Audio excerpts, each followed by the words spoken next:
A very warm and hearty welcome. Am I audible? Yes, ma'am, answer.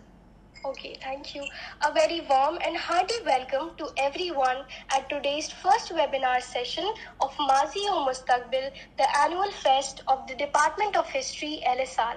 We are honored to have among us today Ms. Manjari Chaturvedi, who will be giving us a talk on the topic Classical Carousel Pairing Class and Gender. Ms. Manjari is a leading exponent of classical dance in India. She is also a director, choreographer, TEDx speaker, cultural academia, the creator of Sufi Kathak, and the restorer of the dance of Tawaifs. Ma'am has taken the traditional form of Kathak to a different level altogether and has created her own style, her own brand of dance. Over 500 concerts in 25 years in more than 36 countries with 405 musicians. Her work is vast, performed at various prestigious venues such as Sydney Opera House, Australia, Symphony Space, New York City, etc. Ma'am has extensively worked on gender-sensitive subjects through her medium of dance, exploring the many traditions woven into poetry, music, and dance. She is the founder of the Courtesan Project, which has become one of the most successful dance revival movement in today's time. The project is a unique research and documentation exercise through which MAM seeks to chronicle the historically remarkable role of the Tawaif in artistic life as muse to poets, painters, kings, etc. In her lecture, MAM will be talking about these forgotten dancers whose contribution to art largely remains unacknowledged. MAM is dedicated to work towards removing these social stigmas associated with courtesan and thereby giving them much deserved respect and place as artists par excellence. Without any further delay, we would now request MAM to kindly take over. Hello, everyone. I'm delighted to be here today and to share with you my something that is very close to my heart and the work that I have been doing for many years now. At the onset, I would say that unfortunately at the moment I'm COVID positive and not very good in health, but so if I am a little slow in my speak because I could be out of breath, forgive me for that. I shall kind of work around it and work it out. That said, that was a disclaimer, if I may say. Yeah. But that said, I would like to begin this that when we talk about arts, we always as artists the young girl has given a huge introduction about me. But yes, of course, as an artist, if I've been working for 2 decades, this is the this much work an artist would have in her kitty of working for 2 decades. What makes my work different and what makes it in the field of arts distinctive is the fact that I like to, if I use the word marry, academics and the performance art together. Now, one would say that that's quite tough because academics is separate and performance art is separate. But that is one thing which is lacking in our fields today in performance art because we do not put academics into that. Why I say that is that, in my experience, I have seen that art has a manifold purpose. Unfortunately, we come under the category of entertainers. So as a performer, whenever I'm invited, it's part of an entertainment section. You understand? It's not a part where people are going to learn something, or it's not academic. It becomes an entertainment. So I come under the category of an entertainer. That's when I realized that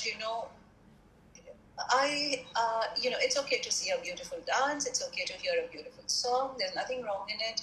But I realized that there is something that has to be more than this and has to be made.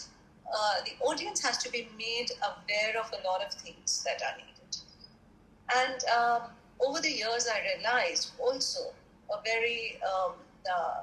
very strange but in a way very effective medium that became my concerts, because people were happy to see, there would be a throng of 1,000, 2,000 people who would be very happy to see a concert. But if I gave a talk on gender, if I spoke on gender in performance arts, there would be barely about 25 people. So I decided to use that as use my concerts as a platform wherein I talk about issues and let the dance be there. So people who want to take away something from the concert, take away those historic, either it would be gender, it would be history, it would be something associated with our culture which they wouldn't know in normal lives. Whereas they would at the same time be entertained because they're watching a concert, they're watching a beautiful dance. So it kind of became a very interesting aspect to marry these two and work together. And I've used this over more than 2 decades. So briefly, if I say that, gender was something that I started from the beginning, working on it. My work, my 2 very distinctive works have been, one is my work on the Sufi traditions, which is Sufi Kathak. And in that, if I may say that was largely also a work which was dominated by the male gender, because the traditions are very androcentric in Sufi traditions. So there was no space for a woman to be in that androcentric, very strong traditions. However, when I read the poetry, and I now see, I'm speaking from the perspective of music, poetry, and dance. If you hear any Sufi song or Sufi poetry, largely the poets who are male themselves, most of them, have always written it from the perspective of a woman. So there is Baba Bulle Shah writing, now he's a man, obviously, but he's writing Mora Piya Ghar Aaya, O Lalini. Now that's a description of a woman who was very excited that her beloved has come home. Or whether it's Amir Khusro, who writes from the woman's perspective. You understand? So it was interesting for me to note that while the traditions are very androcentric, they have they talk about the traditions being held very strongly by men, but they also have to tap into their femininity to be able to understand the surrender which they are aspiring for the Almighty. So it was a very interesting, like Amir Khusro will write, Bori Bori Baiya, Hari Hari Churiya, Baiya Pakad Har Lini Re. Or Kabir would write, Dulhanu Ka, Mangalachar, More Sajanai, Lali More Lal Ki, Jit Dekh Jit Lal, Lali Dekhan Main Gayi, Main Bhi Ho Gayi Lal. Now Kabir doesn't say Lali Dekhan Main Gaya. He says Lali Dekhan Main Gayi, Main Bhi Ho Gayi Lal. So this was something which, intrigued me 25 years back, actually, I would say.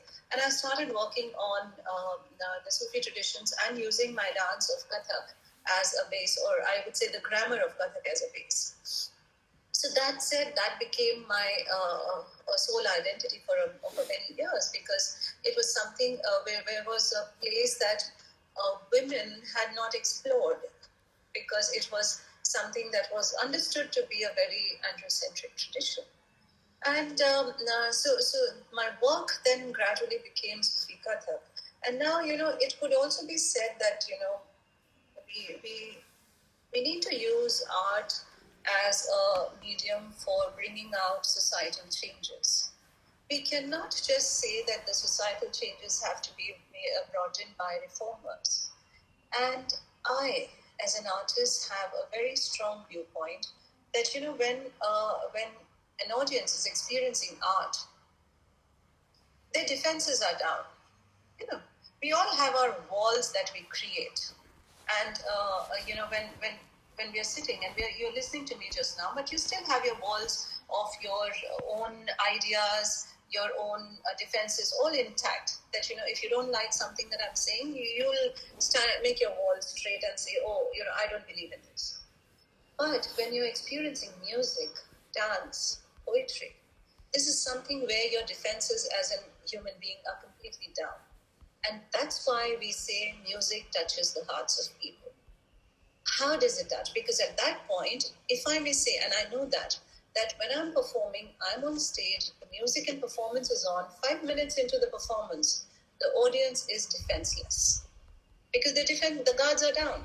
They're going to be experiencing. And that's why they will experience music and dance. So that, I feel, is something where, the art has to leverage that and use that to send out the messages that we want as a societal reform to come in. So 25 years of that work on Sufi Kathak, it did bring a lot of things. It brought a lot of brickbats. It brought a lot of resistance from certain sections of people. But it also had something which, we call about that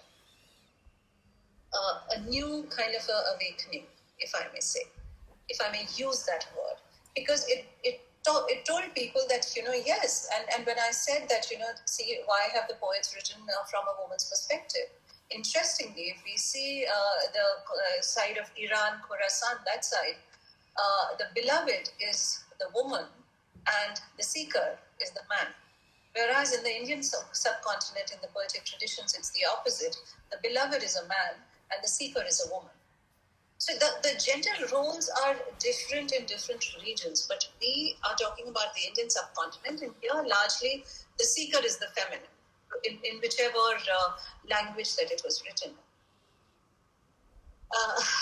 Then comes, if over the years, then I actually met Tawayaf about, if I may say, almost like, I met her at the start of my career 25 years back, and I danced with her.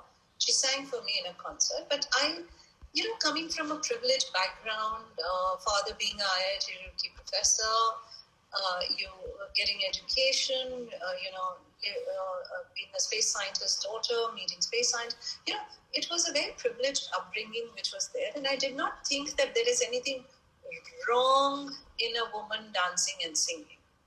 So there was nothing in my mind when I was learning classical dance. Never did my parents ever make me feel that there's anything wrong in your being a dancer or a singer or a musician. However, I met this Tawayaf, and I was a new one of these upcoming dancers at that point in time. And she was an established singer. She was, I think, in her 50s at that point of time. And she sang for me and I danced. And, she came to me with her hands folded and she said, कि आपने मुझे बहुत इज्जत दी कि आप मेरे गाने पर आप नाचेंगी. And I was like, in my 20s, and I was thinking, why is she saying that? She's a much senior artist. And I said to her, Zarina ji, आप मुझसे बहुत senior हैं. तो आप क्यों कह रही हैं? मेरी इज्जत बढ़ी है कि मैं आपके साथ बात खत्म हो गई. I left Lucknow. And this happened in Lucknow. And I left Lucknow and I came to Delhi and I started working on my Sufi project. It took me 10 years. I traveled Central Asia. I traveled to Kyrgyzstan, Uzbekistan. So my research took me everywhere. And I come back and then one day she calls me because she wanted some medical support. And I met her. And my office told me, and I said, yes, of course, I know her. I performed with her many years back. And we started that. Then she got paralyzed and everything, and I met her once in Lucknow. When I met her, she was in a very bad shape because, she was paralyzed. She had no money, and I was very distraught in seeing her, and I spoke to her, and I said, Zarina ji, what can I do for you? Kya kar sakti ho? And you know what she turned around and she said, Bitiya, ek baar Banarsi saadi pehenkar stage par ga.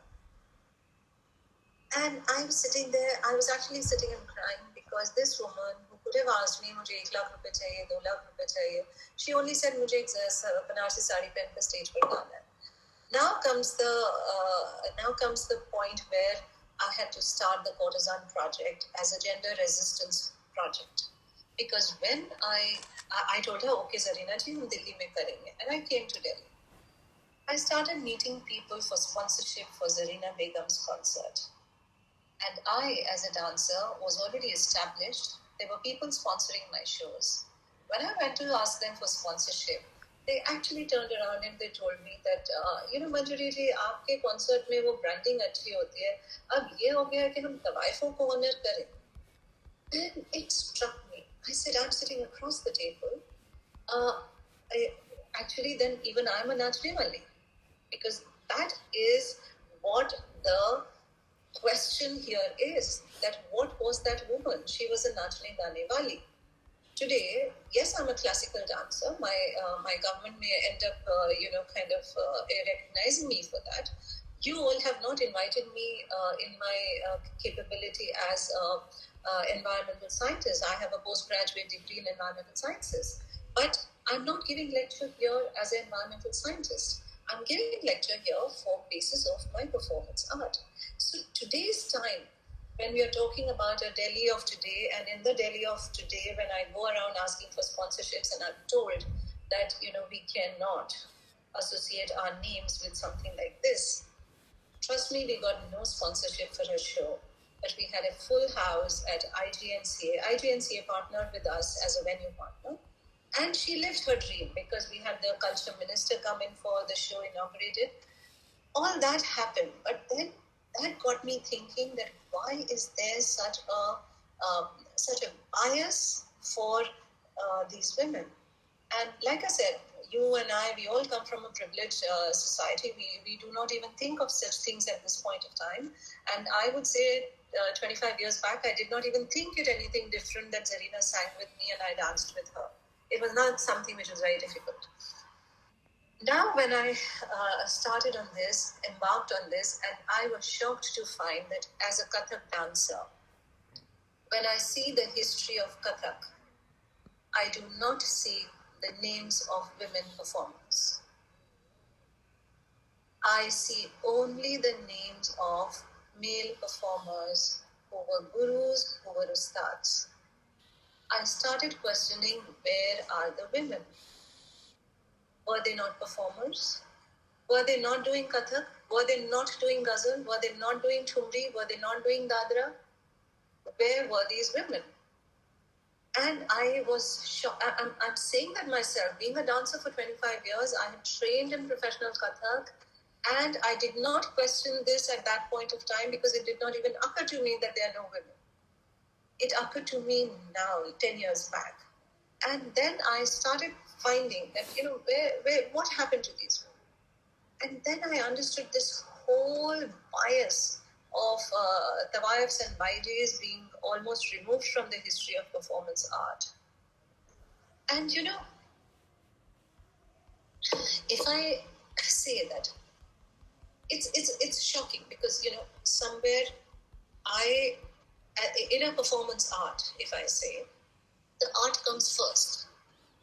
So whether I am doing Kathak and I am technically correct, मैं ताल में हूँ, मैं लय में हूँ, मेरा राग सही है, मेरे movement सही है, मेरी grammar सही है. This is what you have to judge whether I have done the art perfectly or not. How can you sit on a judgment on the gender first, that if I'm a man, you will say, oh, ustad ne bahut acha nacha. If I'm a woman, you will say, अरे वो तो नाचने वाली है. How can art be judged on basis of gender first and then the art next? You see a painting, you will first say whether the painting is good or bad, then see whether it was made by a man or a woman. So this question took me, and I would say at the onset, this is the most difficult project that I would say that I have worked on till now. It took me 10 years to get people even to talk about the Tawayafs and to organize 2 seminars in Delhi and Bombay on the Tawayaf culture.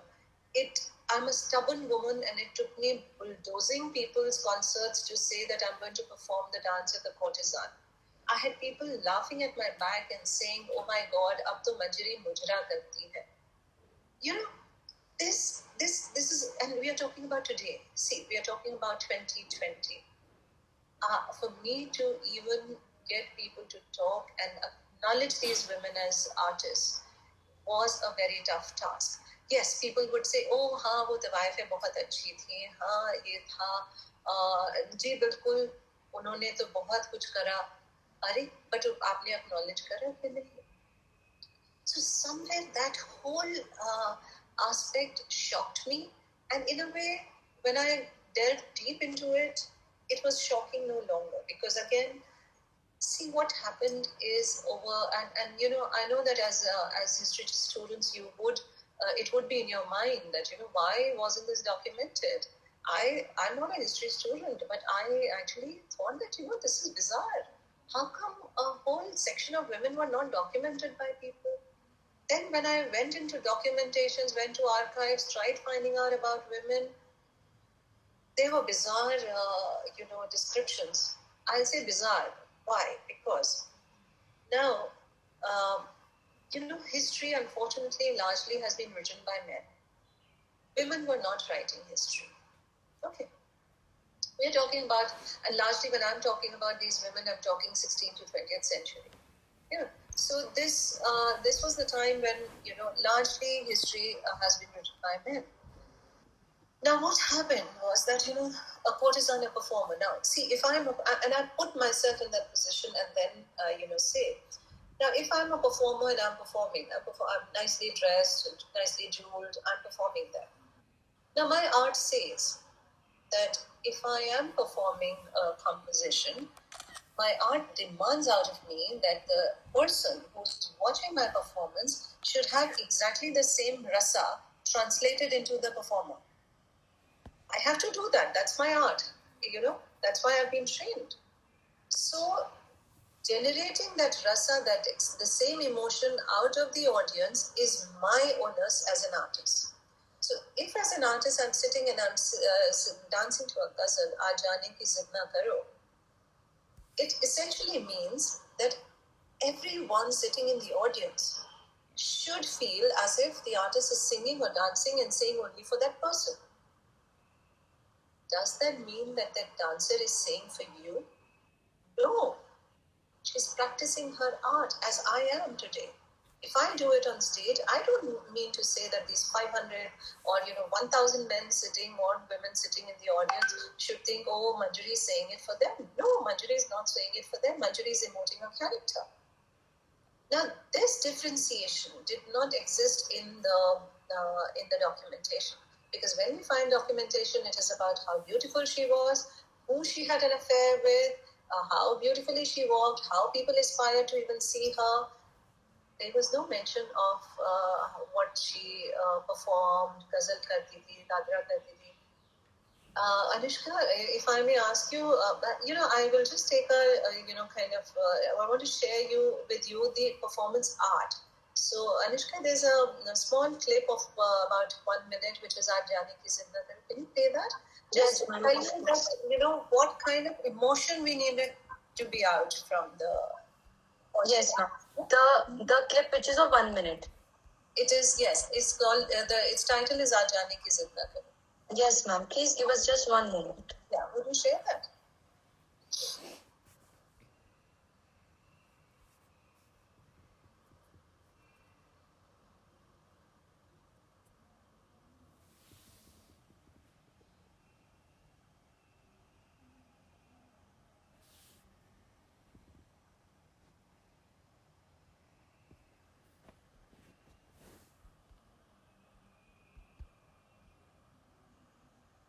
Is the audio is not there, right? No, audio is there. No, ma'am. I'm not saying it to you. Who is playing this from the logistics team? We cannot hear the audio.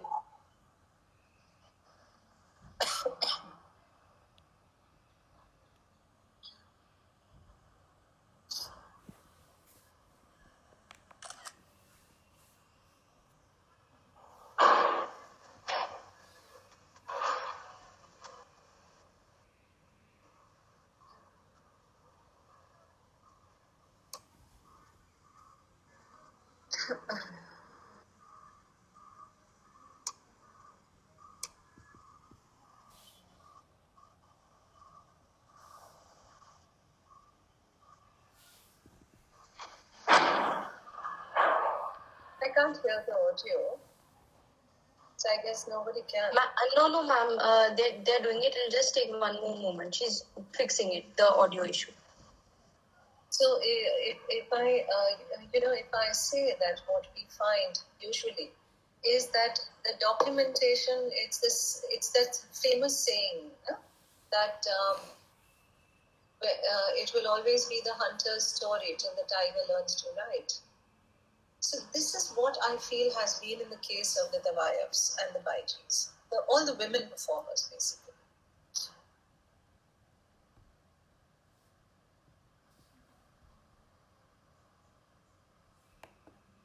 There still is no audio. Okay. I'm not very comfortable with this Google Meet. If it was Zoom, I would have shared from my end and done that. Ma'am, just 1 second. You have to, Ishika, you have to mute, you have to switch on the audio from your laptop, I think. I'm sorry I interrupted you. You can speak and in the meantime we'll fix it. Yeah, you were saying something.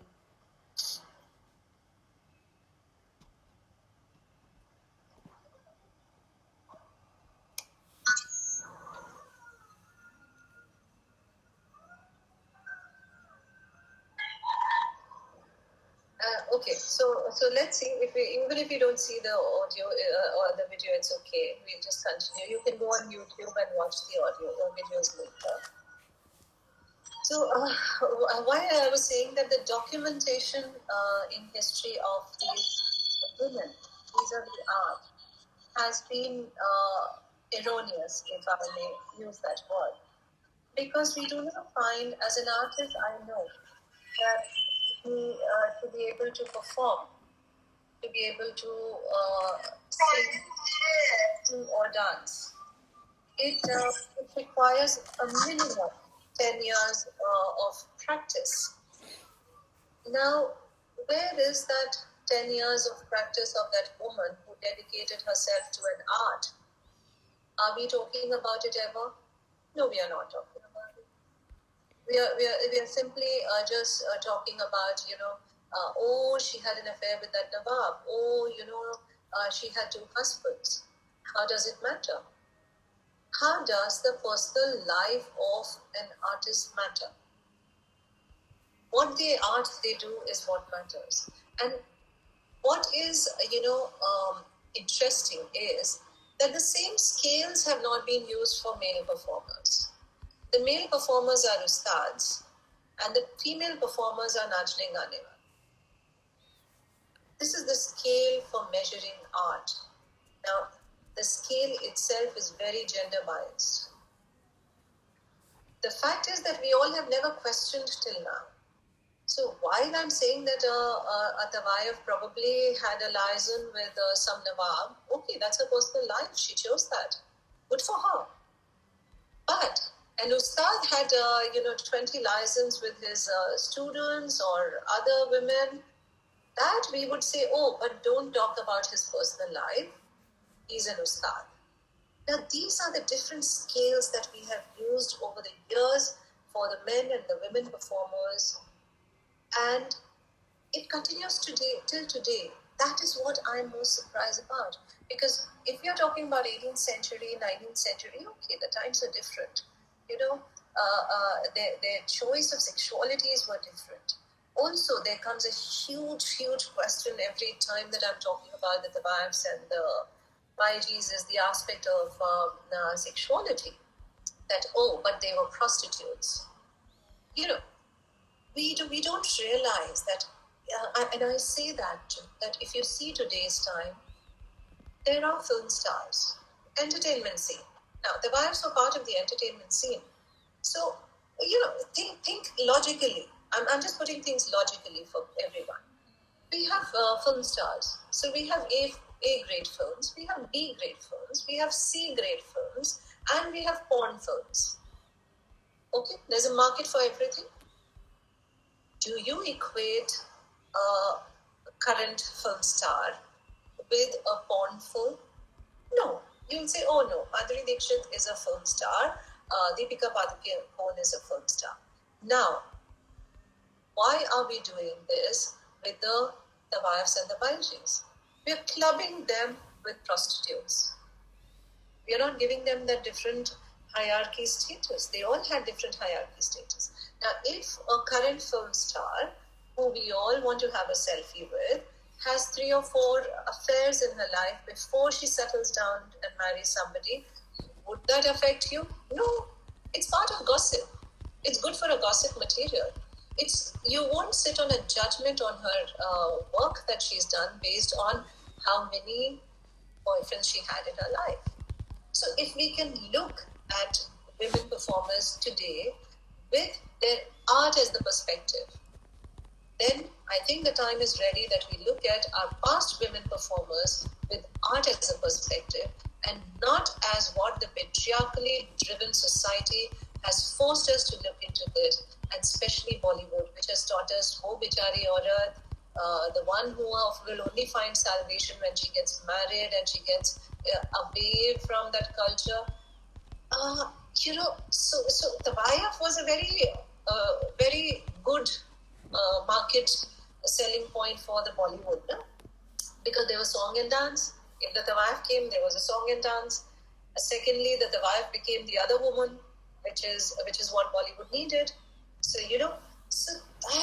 she became a very important integral structure of the Bollywood films for many decades, if I may say. But I again say one thing that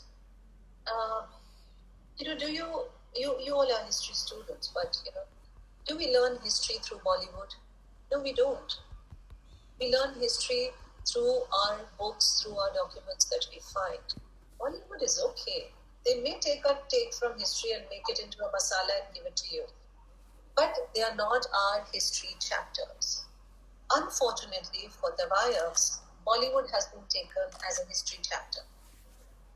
And that is again a huge mistake that we have done.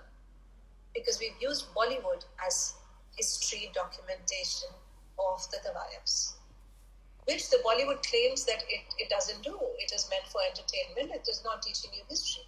So why on earth are we taking it as a history chapter? So these gender equations have been very crooked to an extent in our in performance art, but we haven't given it that kind of thought which had.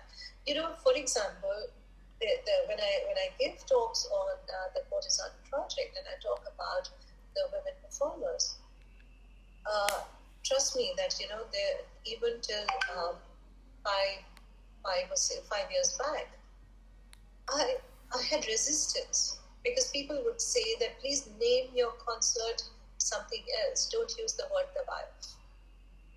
So Tawayaf, Mujra, Kotha. 3 words are abuses. Why? You don't know, I don't know. They are abuses. Have you seen a Tawayaf? No. Have I seen a Tawayaf? No. But we know that when we want to abuse a woman, call her a Tawayaf. Did you know a Kotha? No. Do you know what a Kotha meant? No. But a Kotha is a bad word. What is, and I say it, people sometimes say that, you're very harsh in your choice of words. But I am, because it is the time to be very harsh and to say these things openly. What is a Kotha? A Kotha was a performance space. A Kotha is your PVR cinema of today. If you can afford to buy a 800 rupees ticket and watch that PVR Prime, almost on a rolling down chair and get popcorns for you and a cold drink for you, and you sit there for 3 hours and get entertained, that is a Kotha. Period. They did not have PVR cinemas at that point of time. They did not have technology at that point of time. If somebody wanted to be entertained, a living, live performer had to sit and sing or dance. Those were different times. Now, you and I cannot sit on a judgment on certain section of women saying that they were living in a wrong time. If they were living in today's time, they would be working in the films. They would be performing at IIC or India International Center, Habitat Center, NCPA, just like I am performing. It's the times. So somewhere, we need to. So that said, a quota is this. Now, why is a quota a bad word? Is a PVR cinema a bad word? Would you be ashamed of saying today that I am going to PVR to watch a film? Or would you be ashamed? Today it's a status symbol for people to come and say, if they come for my concerts, oh, we go to Habitat Center to see classical concerts. It was exactly the same. Habitat Center is a quota. This is where we have to de-demonize these words. What is it about? She was a performer. She was like a film star of her times. Everything, all the jewels were made for her. All the fashion trends were started by her. People aspired to, again, there was no technology, there was no digital. Today, if you want to see a Deepika Padukone image, you can see on internet, it's just there everywhere for you to watch Deepika Padukone. In those times, there was no, people had to actually go to a quota to be able to see her. And there were times when people could not even reach that quota and see her because they were the elite performers. So they would only hear that, oh, her eyes are beautiful, oh, she sings beautifully. So there were all these things which was said about her, which she probably didn't even know. And since she did not write her history, if today I don't write my history, people will only write, oh, Manjari, Manjari, when she comes on stage, she looks like Meena Kumari. Are big deal if she looks like Meena Kumari. Do you know how much she worked hard? How every day she has to practice 4 hours to be able to perform her art. Till I don't write that will not be known. And the same is with these performers. So if I say that, I was going to show you a song, Aajani Ki Zinda Karo. Ma'am, ma'am, I'm sorry to cut you in, but we have fixed the audio issue. Maybe play it now. Yeah, just play it now because then I'll tell you about the women in this. Yeah. Yes, ma'am. Okay.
Thank you. Ma'am, should we play the other one too? Okay, yeah, you can play the other one. So before you play the other one, I just want to say a few things. So why I showed you this is, let's see, the character is emotic poetry, and this, interestingly, you all would know, is a poetry which is made famous by Farida Khanumji of our times. Who is Farida Khanumji? Her elder sister Mukhtar Begum. We do not know about our history of women performers. She was the most famous Tawayaf of her times. She became one of the leading theater actor, singer, dancer of her time. People would die to go and see her plays. And the leading playwright of that time, Agha Hashrat Kashmiri, she would be the heroine of his plays. Today, you and I don't know her. And Farida Khanum learned from her elder sister Mukhtar Begum. So why does Farida Khanum's this song Aaj Jaane Ki every Tom, Dick, Harry singer would sing a cover of Aaj Jaane Ki Zinda Karo and put it on YouTube and become famous? Do they realize that that is the power of the Tawayaf and Baiji's singing, that it used to touch the heart, that they used to emote in such a manner? And that's why these songs became iconic. Today's singers, you see them, their songs are not iconic. You hear them today, tomorrow you've forgotten what the song was basically. Because these people worked very hard. Don't write them off by what a certain stigma based on a patriarchal society has taught you.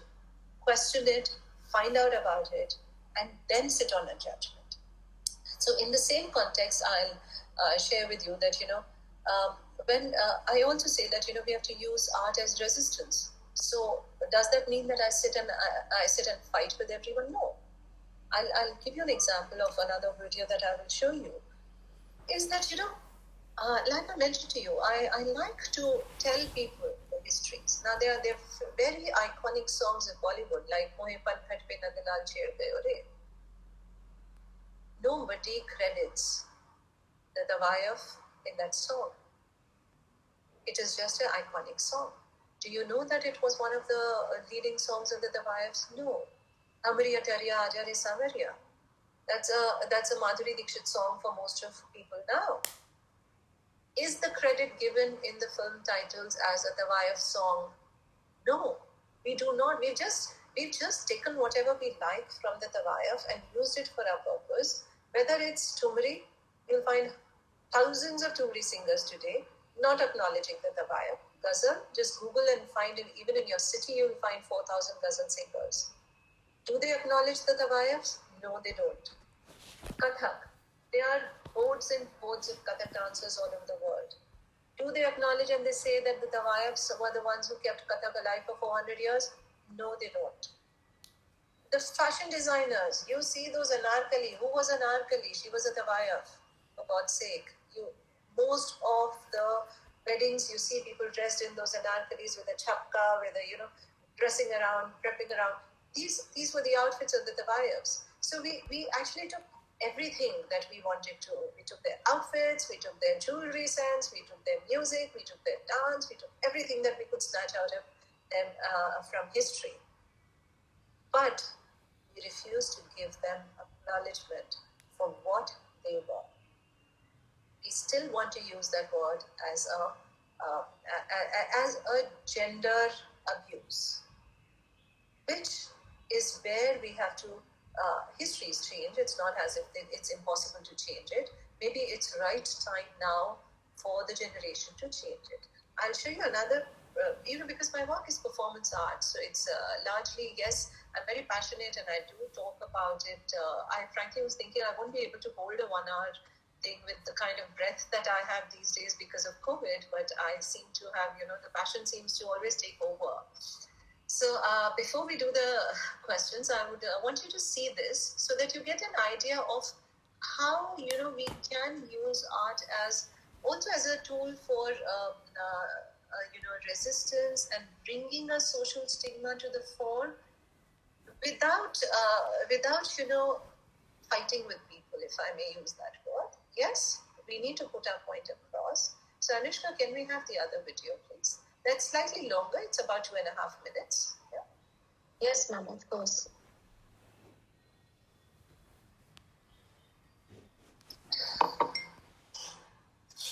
वो पूरे मुल्क में पसंद की जाती थी। मलका तरन्नुम नूर जहां बताती थी कि मुख्तार बेगम जब सफेद साड़ी पहने स्टेज पर आती थी तो पलकें झपकना बंद हो जाती थी। हाँ, इस बात पर एक किस्सा ये याद आया है कि एक मर्तबा जब निजाम हैदराबाद के दरबार में मुख्तार बेगम को बुलाया गया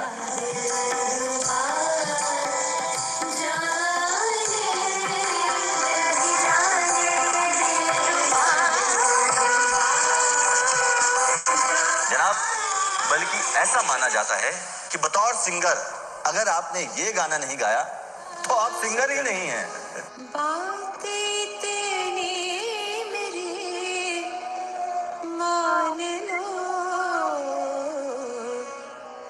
आज जाने किसे ना करो। फिर इन्हीं तवायफों की बदौलत हमारे मुल्क में सिनेमा के इब्तिदाई दौर की शुरुआत हुई। अच्छा, इस बात में एक किस्सा याद ये आया कि एक बार गोहर जान की पर्शियन बिल्ली को एक लोकल बिल्ला पसंद आ गया।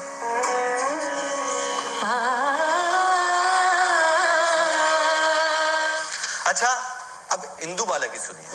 मोरी कर पकड़त मोरी चूनर खींचे, मोहे लूटत नंद किशोर। फिल्म जीनत में ये गाना मेहदी हसन साहब ने गाया था। मोरी नाजुक कलैया मरोड़ दियो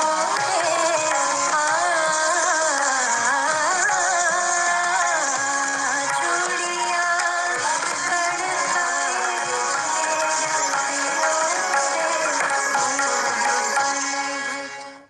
बड़े होकर कभी न कभी जायदाद में हिस्सा जरूर मांगेंगे। ये नफरतें इतनी बढ़ी कि एक दिन किसी ने बच्चियों को मिठाई में जहर मिलाकर दे दिया। सब कुछ बेच बाच कर बिहार के शहर गया चली गई और एक गुमनाम मुकाम पर छुपकर रहने लगी। हमारी दरिया सवरिया देखा दे आओ सवरिया, हमारी दरिया।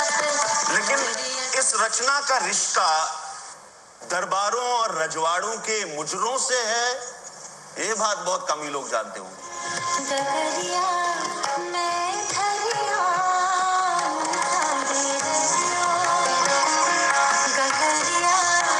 नौशाद ने एक दिन थोड़े से पैसों के लिए जब राजकुमारी को एक कोरस में गाना गाते देखा तो उनका दिल भरा।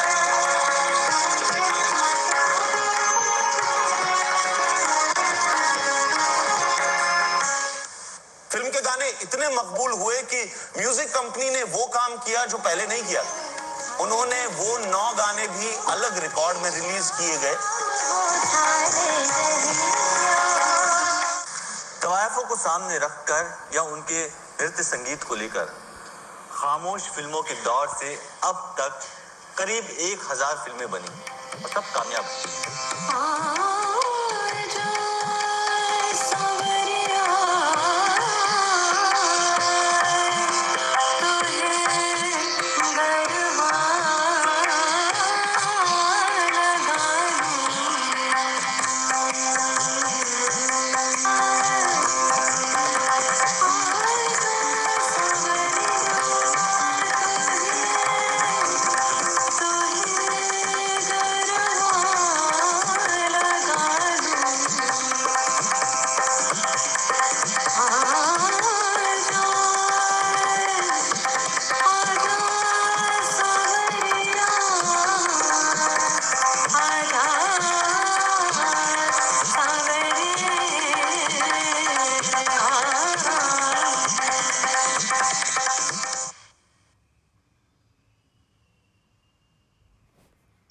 Okay.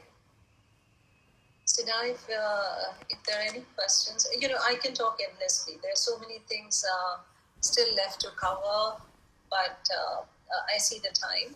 So now, I would say that if any one of you want to open it for questions, Anushka, then good. Thank you, ma'am. Thank you so much for this wonderful talk, and you have given us so much to think about and so much to ponder over, so many questions to ask and answers that we should try to look for.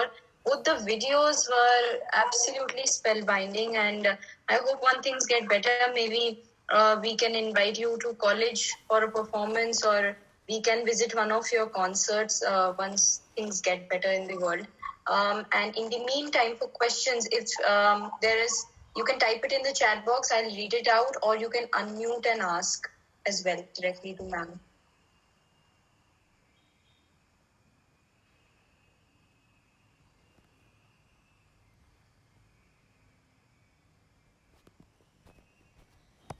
Ma'am, while we are waiting, I would like to begin with a question. Smita ma'am wants to ask. Okay. Okay. Thank you so much, Manjri ji. What a beautiful presentation, and all of us were completely absorbed in. Well, when you're talking about the poetry, Amir Khusro's poetry, and you talked about the gender fluidity, which I quite understand, and the way, the ease with which he can become a feminine and the masculine. So I just wanted to ask you this kind of a question, that later on, if this kind of poetry became a part of the Tawayaf repertoire, would they ever involve men also in their performance? Because is it something which is a singular? It's just, the presentation by the Tawayaf, the woman, because there seems to be a construction where there is a male-female partnership. You can see, in terms of poetry and then in terms of presentation, was there ever an effort also to bring the other in there? Could it be something where men and women could be performing together, more like which we understand today as theatre, but even dance form? And especially when most of the time you're calling those ustad men, but when you think of the fire, it's only women. So was that, I'm just trying to understand that kind of dichotomy. So the genders were very clearly divided in those time, ma'am. And as far as the Sufi traditions came, the Tawayafs were not Sufi performers. That was very clearly an androcentric tradition which the Qawwals performed, and they were only men who performed Qawwali. So the Tawayafs were never brought into that space to perform the Sufi compositions. Those were very clearly demarcated spaces. Now, the Tawayafs largely performed romantic themes because at that point of time, and in our classical art forms, even today, as dancers, if I take dance, because the dance is the only visual representation. Singing doesn't matter because they will sing a ghazal, whether a man or a woman, but dance is there. The character has to impersonate the man and the woman both. So if a dancer is performing, so if I'm telling a story of Radha and Krishna, my classical dance says that I become Radha, I become Krishna, because the dancer is telling a story. It's storytelling. So there wasn't any need for two characters to be there. That is a need which has come now because we have started doing these theatrical presentations. So we now see as a theatre. So it was only largely when, just before independence, when, theatre was very big, that the characterizations of a man and a woman started coming in. And that's why at that time, because they were not women, the men used to dress up as a woman and play that character. So those were changes which happened later. When the Tawayafs were performing, that was when theatre started coming and film started coming. Before that, when we had the Kotha and the Tawayafs, there was no need for another person to be involved in that performance because the Tawayaf enacted everything. So if she was doing a Krishna Radha piece, which were very popular with the Tawayafs, they did a lot of Krishna Radha theme songs. So they would become the Krishna, then they would become, so they would become the Krishna and show that is Krishna coming. Then, they would become the Radha and, suddenly be the Radha. That's part of Kathak traditions. So where the dancer impersonates the characters. So that were different spaces. And Ustads the Ustads were also performers. They also performed at the court of the Maharajas and the kings and the wealthy people, if I may say. And the women also performed. But again, for the women, we always use a side term and say, she must have had an affair with the Maharaja or the Nawab. For the men, the Ustads who were performing, we'd never say, they had an affair. Where? I again question that there was an alternate sexuality also that existed in our society. So the men could also have been having an affair with the Nawabs or the kings. But we never spoke about it because it was okay. It was only the woman that was spoken about. Was any woman recognized as an Ustad? In terms of that is the whole crux of this courtesan project. That I am saying that we need to call Gohar Jan, Malka Jan, Mukhtar Begum. They should all be the category of Ustads. There is no reason why you cannot call them the Ustad. They are Ustads. and we should have awards in their name. We should have roads in their name. This is what we need to do to give them space in the society. It's not just me and you talking. It's about, coming on the lips of every person, on the tongue of every person, the names, easily, not as a stigma. That is where we are today. That is also because their association with a sexual liaison is the first thing that comes to the mind. Unfortunately, not them as performers. Because that is the way they have been projected around. Exactly. We've never questioned it. We've never questioned. Absolutely. Because women also actually see, it's also the psychology. So the woman at home has to be told that you are the good woman. So now there is a bad woman to be created so that the good woman looks good. So you can't be a woman. You can either be a Devi or you can be a Tawayaf. For unfortunately in this patriarchal society, you can't be a woman. You have to be either of the two. So for the Devi woman in the home to exist, there was the necessity of creation of this whole concept of Tawayaf, who was bad woman. Nobody questioned it but definitely more empowered. What a space it was to have so much of learning. He was the one who was well-read. She was the one who knew politics. She knew, poetry. She knew dance. She knew music. She knew everything which, normal women in those times did not get that education. But we only talk about, unfortunately, most people only say that they knew sex. That's it. Or leave aside the 10 years of rigorous practice of music and dance. They don't even want to consider that. And that's where we are, that's where, I'm continuously provoking them to think that. I know how hard it is. It's not just 10 years of practice, it's daily practice. Otherwise, you can't be on stage. Thank you, ma'am. We have two more questions, one from Anushka Saxena and the other from Romik. Anushka, you can go first and then I will read out Romik's question. Thank you so much. Ma'am, the talk and the insights were simply brilliant. So, ma'am, my question, ma'am, am I audible? Yeah, you're. Yes. So once again, thank you for the talk, ma'am. My question is that, you stated how Bollywood is appropriating this art without giving relevant credits. But even today, if we see that there are some performers like you and like others working with the Courtesan project who are trying to revive their art as well as give them the relevant credit, does Bollywood still try to amend its ways by, reaching out to maybe you or other performers like you and, learn the objective truth of the Tawai performance by making their presentations today? So is that effort being made at their end? I won't say that there are no efforts because, when I did the seminar in the Opera House in Bombay, and I did this Begums and Baijis of Bollywood, I created this whole production to, I should say bulldoze people with this idea that, look here, these are women's songs that you're listening to and you're not giving them credit. And I was, I'm very particular about the copyright issues nowadays. So I, hired an IPR lawyer and I said, look, I'm using all these songs with this history aspect. I have recording of Indu Bala singing Mohe Pangat Pe Nandlal Gher Re, even before Mughal Azam was made. So my IPR lawyer said, go ahead. They can't do anything because these are historical compositions. They should have given credit to that woman. But they did not. So they are at fault, you are not at fault.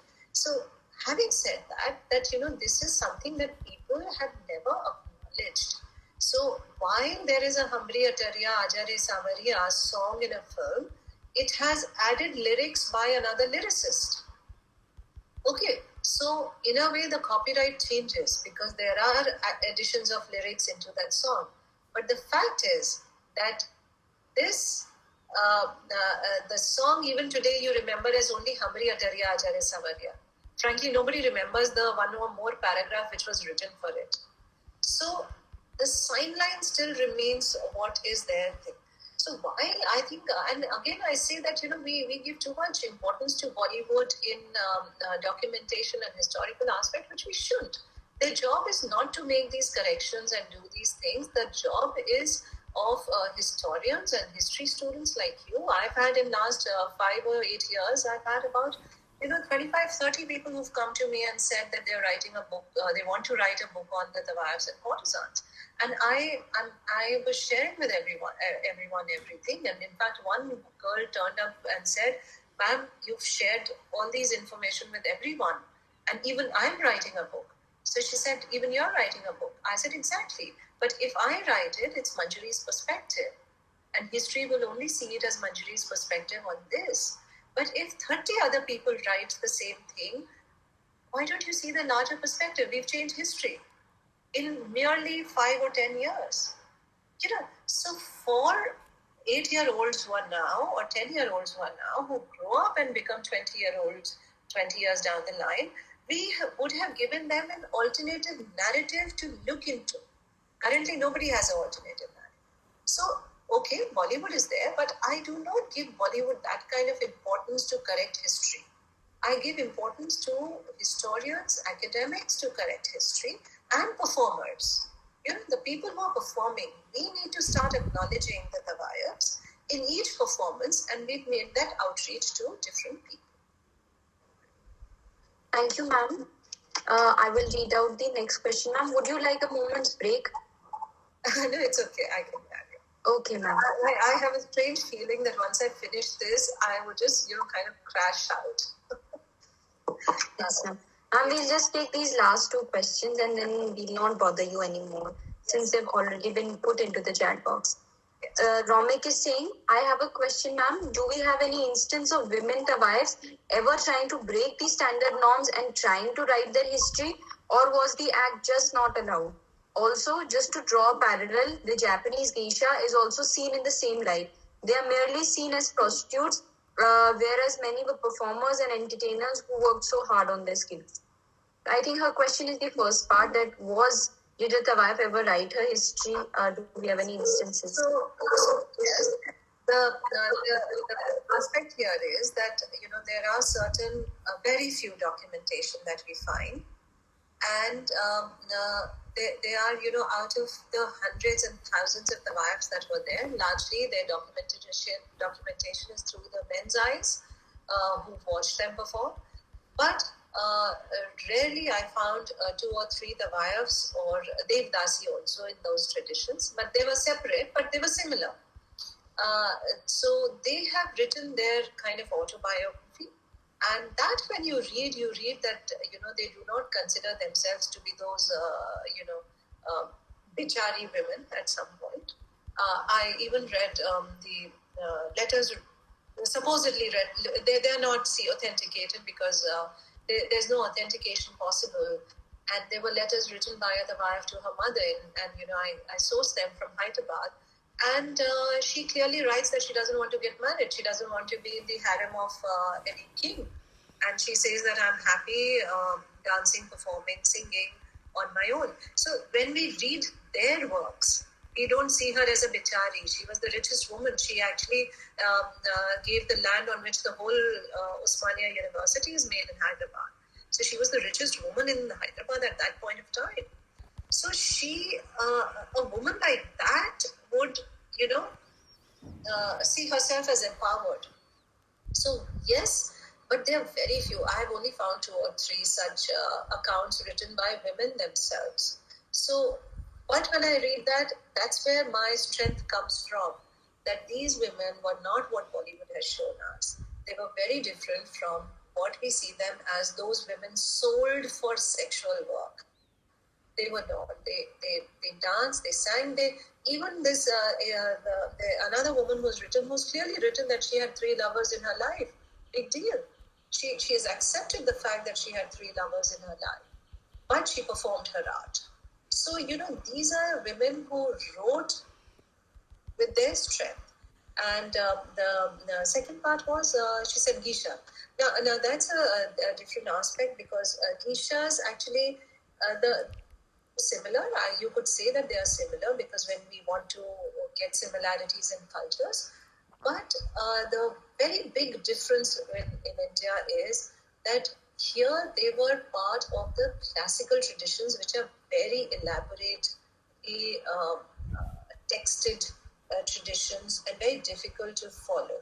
So while they can be considered at par, but their classical tradition was far more demanding to be just listed as kind of sexual worker or entertainers or women who were what good arm candies kind of thing, because the tradition is very extensive, which they were simultaneously keeping alive. So there I find a lot of difference in connecting these both as something which is similar. Yes. Thank you, ma'am. Thank you for answering Romik's question. We'll take the last question by Supriya. Ma'am, many people say that these women had to do this only because of financial stringency. What is your take on it? What's wrong with that? We all work for financial things. I think most of us, even if we take up a job as a, if I may say, a professor or anything, we do it for financial reasons also. Otherwise, we can sit at home and teach. I do concerts. I do them for financial reasons. I can dance in my studio if I want to just dance. So there is, I see nothing wrong in doing something for financial reasons at all. They were well-to-do, wealthy women. In fact, if we go by Dr. Veena Oldenburg's paper, then she says that they were the highest taxpayers in that point of time, and and that when they kept 2 books. So they had one book in which they would write their actual revenue things, and they had a separate book which was for tax purposes where they hid the revenue. So based on that revenue collection, they became the highest taxpayers in Awadh, the Lucknow region. So if we go by Veena Oldenburg's work and what she found out historically, it's incredible. So why not? What is wrong in earning through whatever you are doing? Now today, you won't say that for Anushka Sharma opening a production house and making films. It is okay, she's earning. So I, on the contrary, would say that the fact that they were financially strong and they were using their art for financial is again an empowerment at their end. Yes, ma'am. Thank you, ma'am. Thank you for explaining it so beautifully. I would now like to request Mimamsa to please propose the vote of thanks. It is a great honor to propose the vote of thanks to you, ma'am. We would like to express our heartfelt gratitude to Miss Manjari for sharing such useful information about how classical dance can be used to bring about a change in the society, and also for bringing alive dance and stories of women who were stigmatized by the society for being performers. After listening to your lecture, I'm sure all of us got an insight into the gruesome reality of gender discrimination in the field of arts, which has never been addressed. Ma'am, despite being unwell, you are here with us. We are in great admiration of your sense of commitment and sincerity. We are deeply grateful to you, ma'am. We would also like to thank our faculty and friends for being such a wonderful audience. Thank you to all of you.